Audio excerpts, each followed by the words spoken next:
Assalamualaikum warahmatullahi wabarakatuh.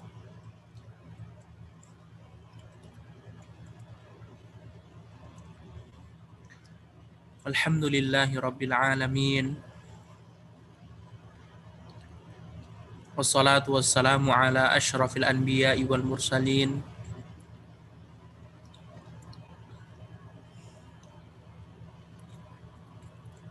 Nabiyyina Muhammadin wa ala alihi wa ashabihi ajma'in amma ba'd.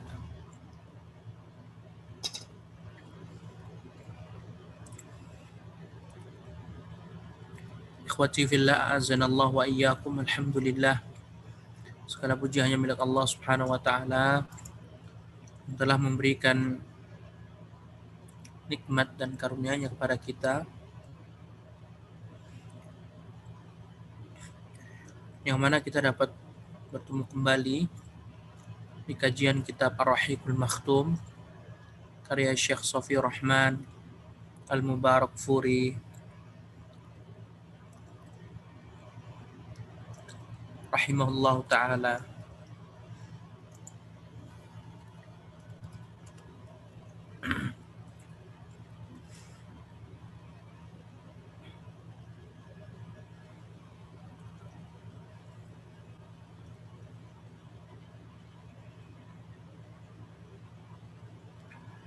Yang ikhwati fillah zanallahu wa iyyakum, kita sampai di para petinggi Quraisy ingin berunding dengan Rasulullah sallallahu alaihi wasallam, sementara Abu Jahal ingin menghabisinya.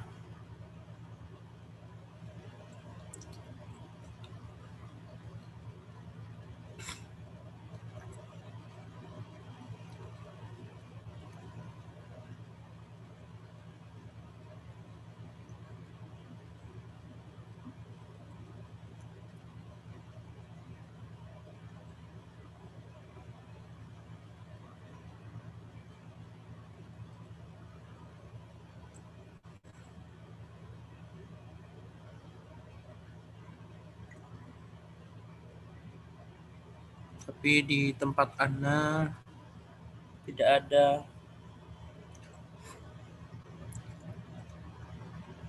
ada Arabnya, tidak tahu ini kemana. Tapi kita baca terjemahannya.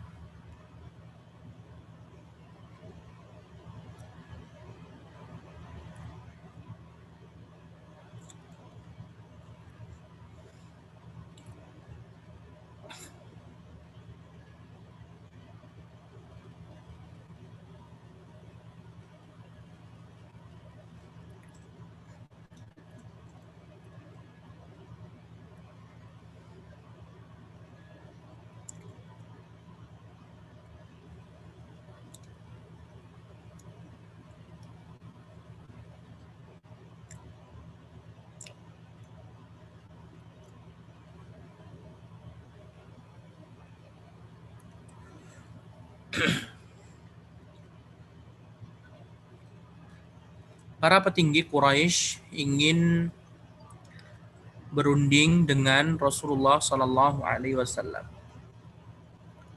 dan sementara Abu Jahal ingin menghabisinya.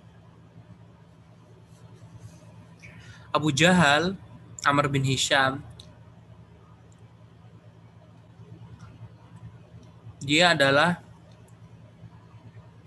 pemuka Quraisy dari Bani Makhzum dan umurnya lebih tua daripada Nabi 1 tahun.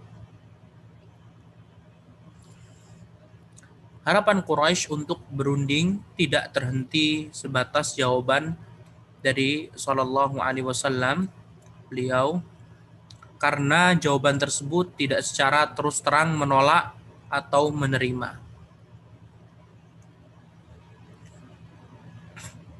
Dari Utbah bin Abi Rabi'ah, ya.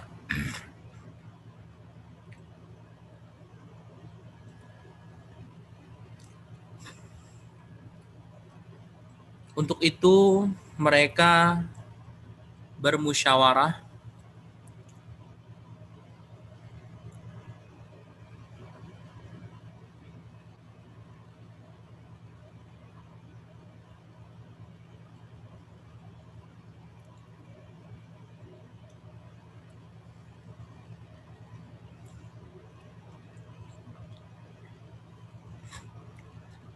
Untuk itu mereka bermusyawarah lalu berkumpul di depan Ka'bah setelah matahari terbenam.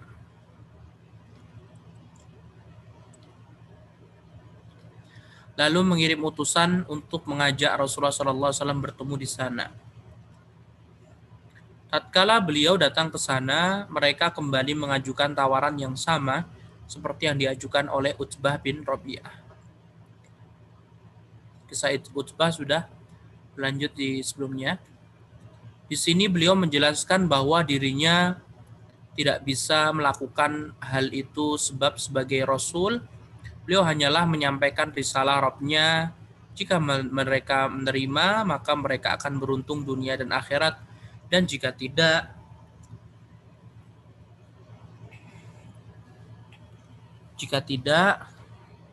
maka bersabar hingga Allah yang akan memutuskannya.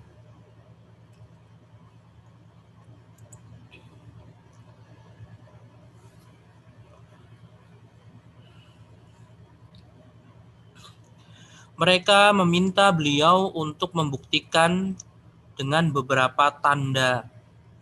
Di antaranya, agar Nabi Muhammad SAW memohon untuk Rabb-nya membuat gunung-gunung bergeser dari mereka. Biar Mekah biar semakin lebar begitu. Karena Mekah ini kan diliputi gunung-gunung yang banyak. Jadi mungkin pandangannya sempit gitu. Membentangkan negeri-negeri buat mereka. Mengalirkan sungai-sungai serta menghidupkan orang-orang yang telah mati hingga mereka mau mempercayai Nabi Muhammad SAW.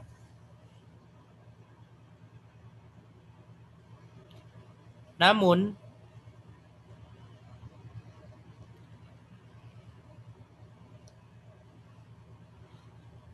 Rasulullah SAW menjawabnya seperti jawaban sebelumnya. Mereka juga meminta beliau agar memohon kepada Rabb-nya untuk mengutus seorang malaikat yang membenarkan kerasulan beliau dan menyediakan taman-taman, harta terpendam, serta istana yang terbuat dari emas dan perak untuknya. Ini disebutkan di tempat Syekh Muhammad bin Abdul Wahab.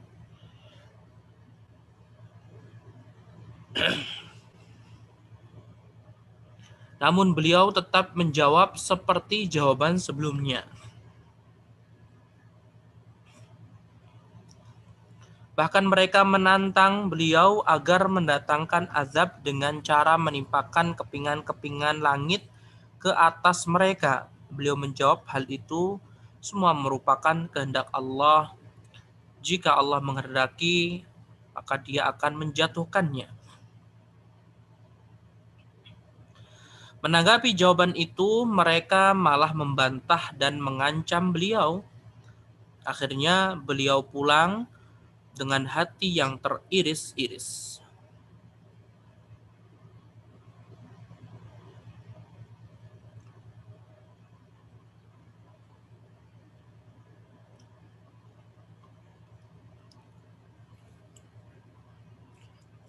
Tatkala Rasulullah Shallallahu Alaihi Wasallam berlalu, Abu Jahal dengan sombongnya berkata kepada kaum Quraisy,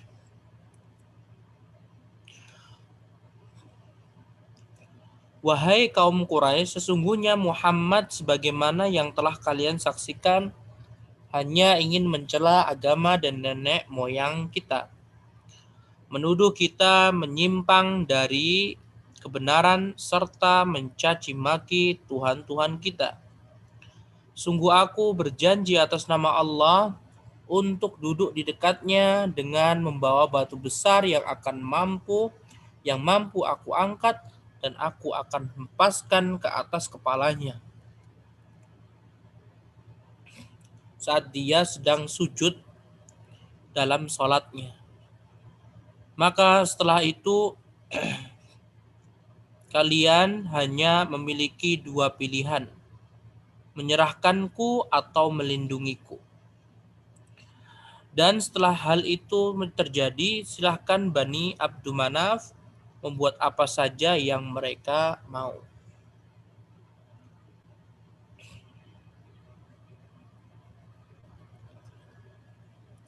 Mereka menjawab,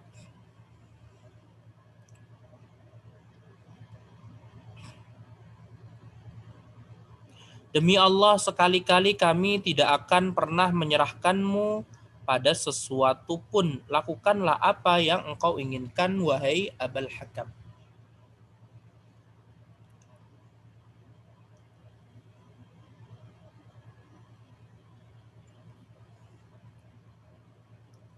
Pagi harinya, Abu Jahal rupanya benar-benar mengambil batu besar sebagaimana yang dia katakan. Kemudian duduk sambil menunggu kedatangan Rasulullah SAW. Tak beberapa lama, Rasulullah pun datang sebagaimana biasa.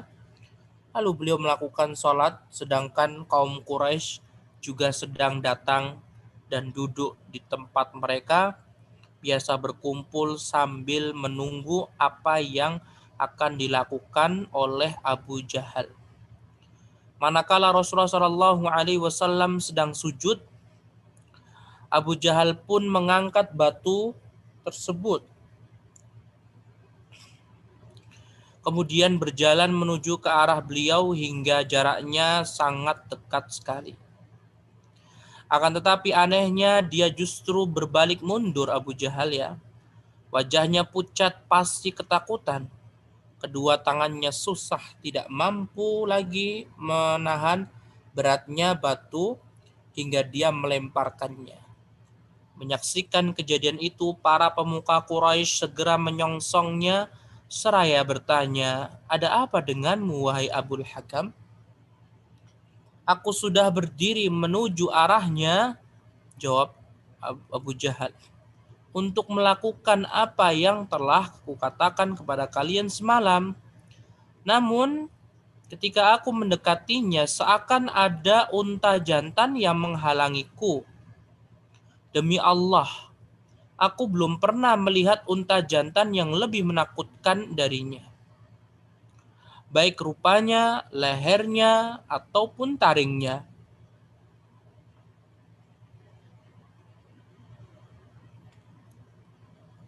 Binatang itu ingin memangsaku," itu kata Abu Jahal.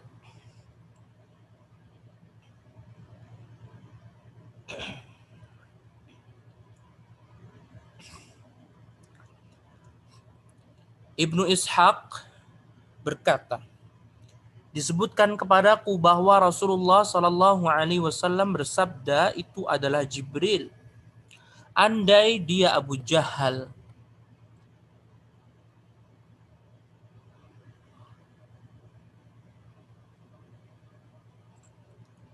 mendekati, pasti akan disambarnya. Sambar siapa? Malaikat Jibril. Negosiasi dan kompromi. Manakala kaum Quraisy gagal berunding dengan cara membujuk, janji yang menggiurkan bahkan mengancam, demikian juga Abu Jahal gagal melampiaskan kedunguan dan niat jahatnya untuk menghabisi beliau sallallahu alaihi wasallam. Mereka seakan tersadar tentang perlunya mencapai jalan tengah yang kiranya dapat menyelamatkan mereka. Mereka sebenarnya tidak menyatakan secara tegas bahwa Nabi SAW berjalan di atas kebatilan. Nah, akan tetapi kondisi mereka adalah sebagaimana yang difirmankan oleh Allah Subhanahu wa taala, yang artinya sesungguhnya mereka orang-orang kafir dalam keraguan yang menggelisahkan terhadap Al-Quran. Jadi mereka itu ragu, tapi ada keyakinan bahwasanya yang dibawa Nabi Muhammad itu betul-betul benar, datang dari Allah. Karena itu mereka melihat perlunya mengupayakan negosiasi dengan beliau dalam masalah agama, yaitu mencari titik temu dengan beliau dengan cara meninggalkan sebagian urusan agama yang mereka yakini dan menuntut Nabi SAW melakukan hal yang sama. Mereka mengira bahwa dengan cara ini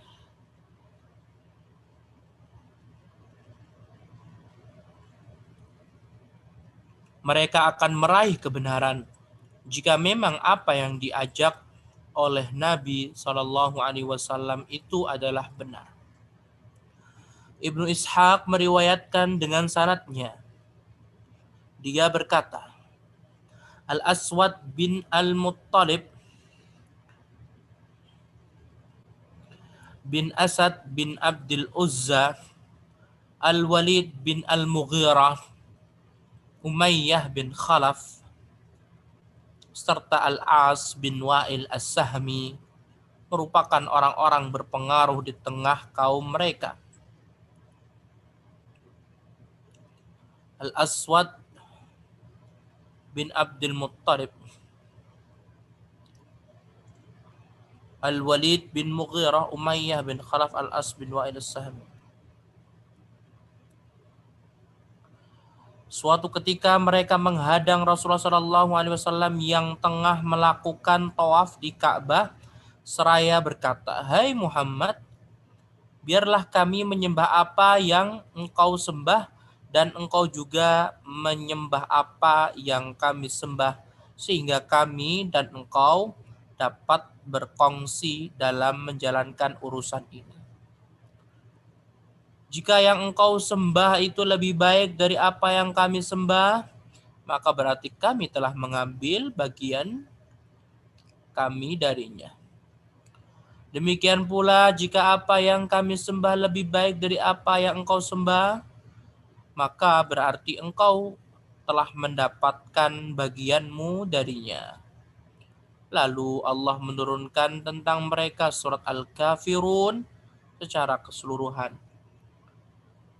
Qul ya ayyuhal kafirun la a'budu ma ta'budun wa la antum 'abiduna ma a'bud wa la ana 'abidum ma 'abadtum wa la antum 'abiduna ma a'budu lakum dinukum waliyadin.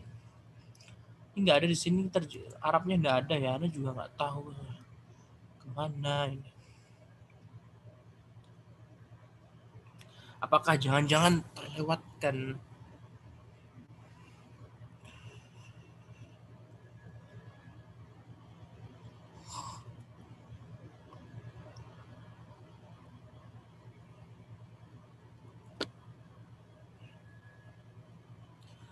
Abd bin Humaid dan yang lain mengeluarkan dari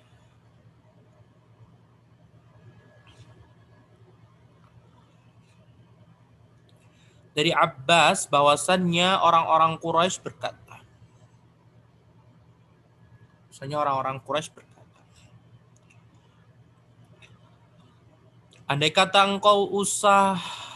Andai kata engkau usap Tuhan-Tuhan kami, niscaya kami akan menyembah Tuhanmu.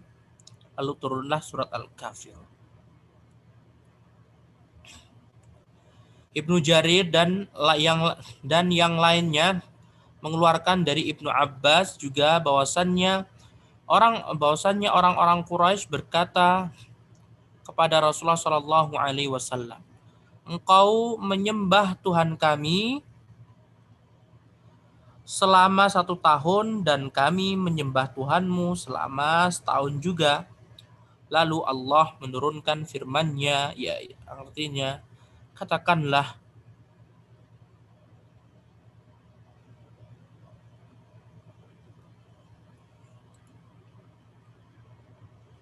maka apakah kamu menyuruh aku menyembah selain Allah, hai orang-orang yang tidak berpengetahuan? Nah, manakala Allah Subhanahu wa taala telah memberikan putusan final terhadap perundingan yang menggelikan tersebut melalui perbandingan yang tegas, Orang-orang Quraisy tidak berputus asa dan berhenti hingga di situ. Bahkan semakin mengendurkan nilai negosiasi mereka, asalkan Nabi Muhammad SAW mau mengadakan beberapa perubahan terhadap petunjuk-petunjuk yang dibawa dari Allah. Mereka berkata sebagaimana firman Allah, "I'ti bi Qur'anin ghairi hadza au baddilah." Datangkanlah Al-Qur'an Al-Qur'an yang lain dari ini dan gantilah Al-Qur'an yang kau bawa ini.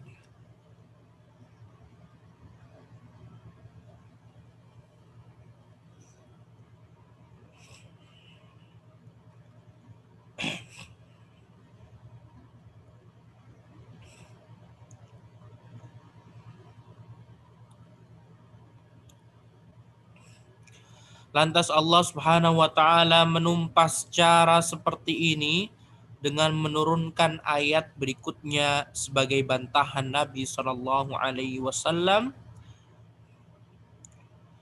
terhadap mereka. Allah Subhanahu wa taala berfirman, "Qul ma yakunu li an ubaddilahu min tilqa'i nafsi in attabi'u illa ma yuha ilai inni akhafu in asaitu rabbi azab yaumin azim." Katakanlah, tidaklah patut bagiku menggantikannya dari pihak diriku sendiri. Aku tidak mengikuti kecuali yang diwahyukan kepadaku. Sesungguhnya aku takut jika mendurhakai Tuhanku kepada siksa hari yang besar kiamat. Allah Subhanahu wa taala juga memperingatkan akan besarnya bahaya perbuatan tersebut dengan firman-Nya yang artinya, dan sesungguhnya mereka hampir memalingkan kamu dari apa yang kami wahyukan kepadamu, agar kamu membuat yang lain secara bohong terhadap kami. Dan kalau sudah begitu, tentulah mereka mengambil kamu jadi sahabat yang setia. Dan kalau kami tidak memperkuat hatimu, niscaya kamu hampir-hampir condong sedikit kepada mereka. Kalau terjadi demikian, benar-benarlah kami akan rasakan kepadamu siksaan berlipat ganda di dunia dan di akhirat, dan begitu pula siksaan berlipat ganda sesudah mati. Dan kamu tidak akan mendapatkan seorang penolong pun terhadap kami.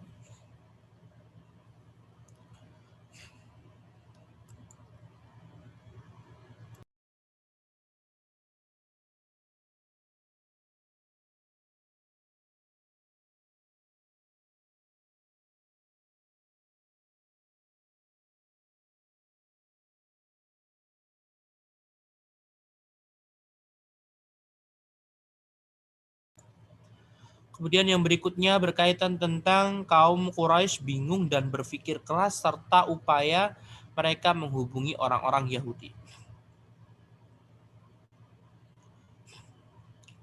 Setelah semua perundingan, negosiasi, dan kompromi yang diajukan oleh kaum musyrikin mengalami kegagalan, jalan-jalan yang membentang di hadapan mereka seakan gelap gulita, mereka bingung apa yang harus dilakukan hingga salah seorang dari setan mereka berdiri tegak, yaitu An-Nadhr bin Al-Harith, seraya menasihati mereka, "Wahai kaum Quraisy, demi Allah, sungguh urusan yang kalian hadapi saat ini tidak ada lagi jalan keluarnya. Di masa mudanya Muhammad adalah orang yang paling kalian ridhoi.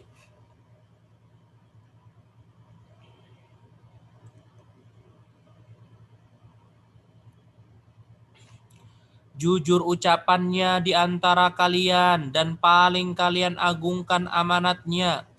Hingga akhirnya sekarang kalian melihat uban tumbuh di kedua sisi kepalanya dan membawa apa yang dibawanya kepada kalian. Kemudian kalian mengatakan bahwa dia adalah tukang sihir. Demi Allah, dia bukanlah tukang sihir. Kita telah melihat para tukang sihir dan jenis-jenis sihir mereka. Sedangkan yang dikatakannya bukanlah jenis nafas, hembusan, atau uqat, buhul-buhul mereka. Lalu kalian katakan dia adalah seorang dukun. Demi Allah, dia bukanlah seorang dukun. Kita telah melihat bagaimana para dukun, sedangkan yang dikatakannya bukan seperti komat kamit ataupun sajak mantra-mantra para dukun. Lalu kalian katakan lagi bahwa dia adalah seorang penyair. Demi Allah, dia bukan seorang penyair. Kita telah mengenal semua bentuk syair, baik itu rajaz maupun hajaz, hadzaj. Sedangkan yang dikatakannya bukanlah syair. Lalu kalian katakan bahwa dia adalah seorang yang gila. Demi Allah, dia bukan seorang yang gila. Kita telah mengetahui esensi gila dan telah mengenalinya, sedangkan yang dikatakannya bukan dalam kategori ketercekikan, kerasukan, ataupun was-was sebagaimana kondisi kegilaan tersebut. Wahai kaum Quraisy, perhatikanlah. Wahai kaum Quraisy, perhatikanlah urusan kalian demi Allah. Sungguh kalian telah menghadapi masalah yang maha serius. Ketika itulah kaum Quraisy memutuskan untuk menghubungi orang-orang Yahudi guna memastikan kelanjutan dari perihal Muhammad. Maka mereka menunjuk An-Nadhr bin Al-Harith untuk pergi menemui orang-orang Yahudi di Madinah bersama dua orang lainnya. Ketika mereka tiba di Madinah, para pemuka agama Yahudi, ahbar, pendeta ya, atau pendeta mereka, berkata kepada mereka, orang-orang Quraisy, tanyakan saja kepada Muhammad 3 hal ini. Jika Muhammad dapat memberitahukannya, maka dia memang nabi yang diutus. Dan jika tidak, maka dia hanyalah orang yang berbicara dusta. Tanyakan kepadanya tentang sekelompok pemuda yang sudah pergi pada masa lampau. Maksudnya Ashabul Kahfi. Bagaimana kisah mereka? Karena sesungguhnya cerita tentang mereka amatlah menakjubkan. Juga tanyakan kepadanya tentang seorang laki-laki pengelana yang menjelajahi dunia hingga ke belahan timur bumi dan belahan baratnya. Bagaimana kisahnya? Terakhir, tanyakan kepadanya tentang apa itu ruh. Setibanya di Mekkah, An-Nadhr bin Al-Harith berkata, kami datang kepada kalian dengan membawa pemisah yang terjadi antara kita dan Muhammad. Lalu dia memberitahukan mereka perihal apa yang dikatakan oleh orang-orang Yahudi. Mereka itu orang-orang Quraisy bertanya kepada Rasulullah SAW tentang 3 hal tersebut. Maka setelah beberapa hari turunlah surat Al-Kahfi yang di dalamnya terdapat kisah sekelompok pemuda tersebut, yakni Ashabul Kahfi, dan kisah seorang laki-laki pengelana, yakni Dzulqarnain. Demikian pula turunlah jawaban tentang ruh dalam surat Al-Isra.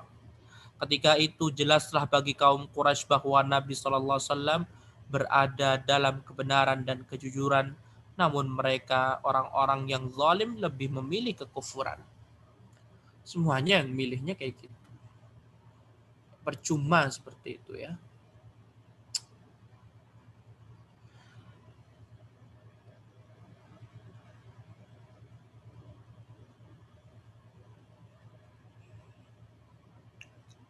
Sikap Abu Thalib dan keluarganya.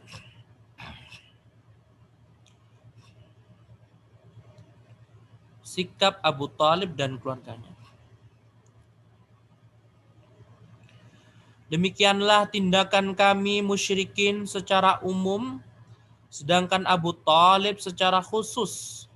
Sikap Abu Thalib dan keluarganya. Nah, demikianlah tindakan kaum musyrikin secara umum, sedangkan Abu Thalib secara khusus menghadapi tuntutan kaum Quraisy agar menyerahkan Nabi Shallallahu Alaihi Wasallam kepada mereka untuk dibunuh. Abu Thalib mengamati gerak-gerik dan tindak tanduk mereka.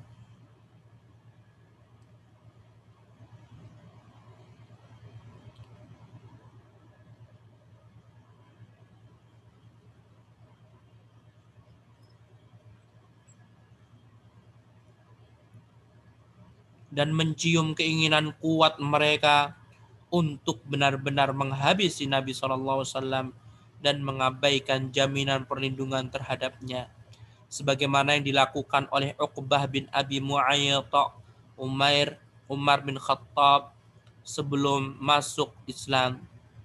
Dan Abu Jahal akhirnya dia mengumpulkan seluruh keluarga Bani Hashim dan Bani Al-Muttalib dan menghimbau mereka agar menjaga Nabi Shallallahu Alaihi Wasallam. Mereka semua memenuhi imbauan itu, baik yang sudah masuk Islam maupun yang masih kafir. Sebagai sikap fanatisme Arab, mereka berikrar dan mengikat janji di Ka'bah. Hanya saja saudaranya Abu Lahab lebih memilih untuk menentang mereka dan berada di pihak kaum Quraisy. Selesai.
Ana masih mencari ini tuh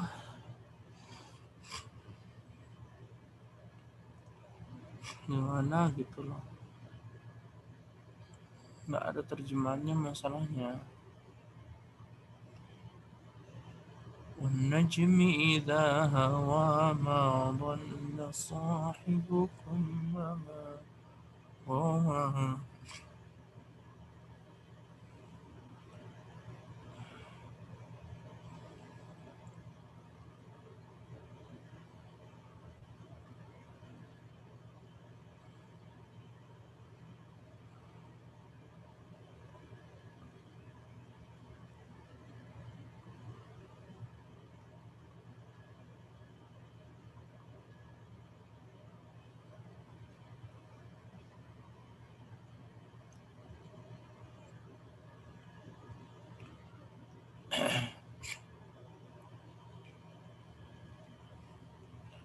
Jadi tadi dalam surat ini ya, Al-Kafirun.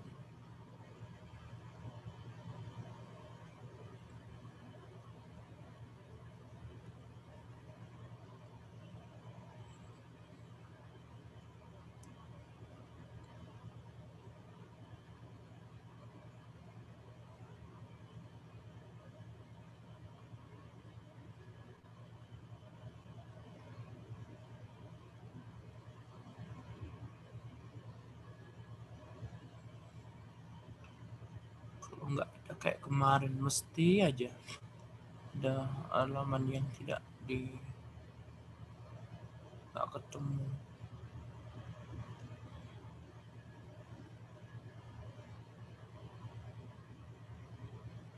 Fasda bima tu'mar wa a'rid an musyrikin.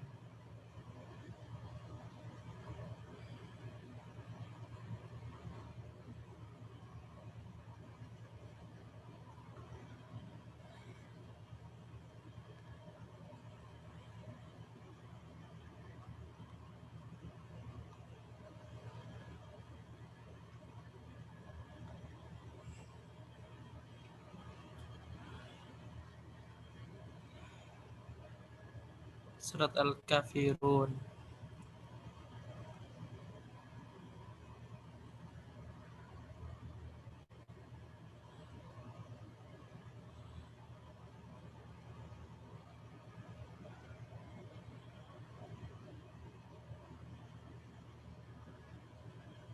La yakana alladhina kafaru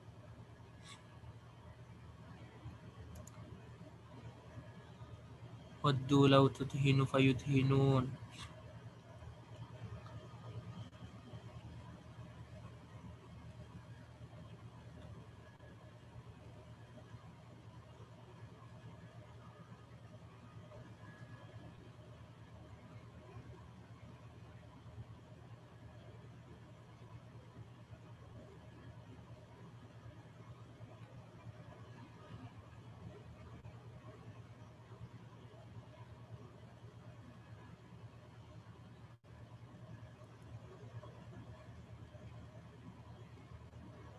Nggak ada loh.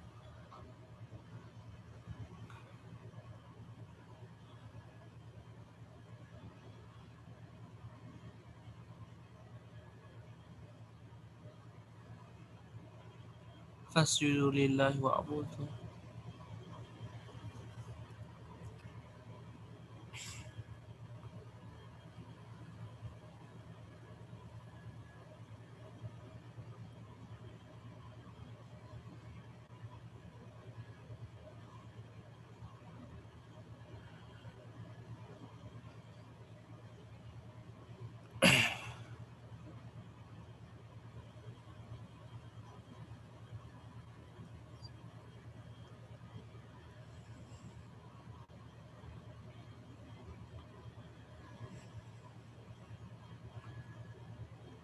Kira-kira ngambil dari mana itu? Dari jemahnya.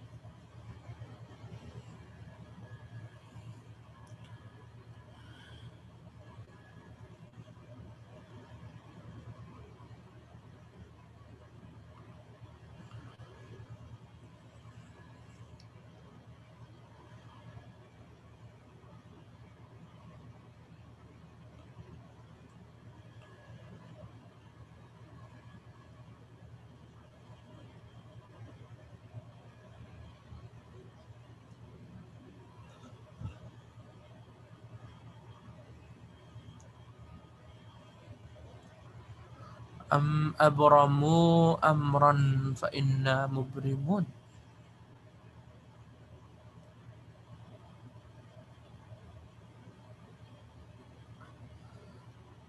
Kan nggak ada nih, antum lihat. Karena setelah itu pembahasan tentang pemboikotan. Ini pada pertemuan akan datang insya Allah. Pemboikotan. Nggak ada. 3 tahun di ini Naftus Sahifah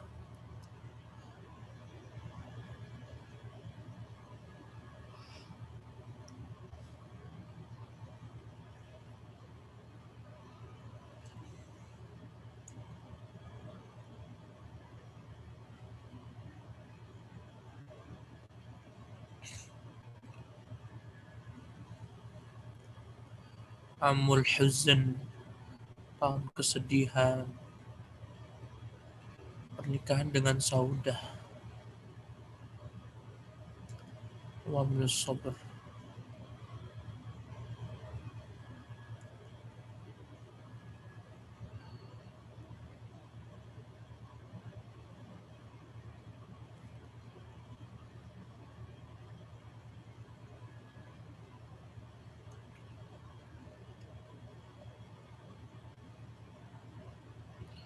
Sudah nih nggak ada ikhwah, betul-betul nggak tahu karena potokannya ayat Quran tapi nggak ketemu. Karena biasa kalau ayat Quran itu kan kayak ada bunga-bunganya itu di Yasin kan mudah. Walaupun Anda nggak baca yang Arab, nggak ada sama sekali.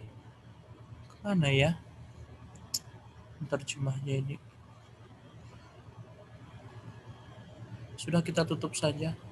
Wallahu taala alam wa billahi taufiq wa sallallahu wasallam ala nabiyyina Muhammad wa ala alihi wa sahbihi wa sallam tasliman katsira. Assalamualaikum warahmatullahi wabarakatuh.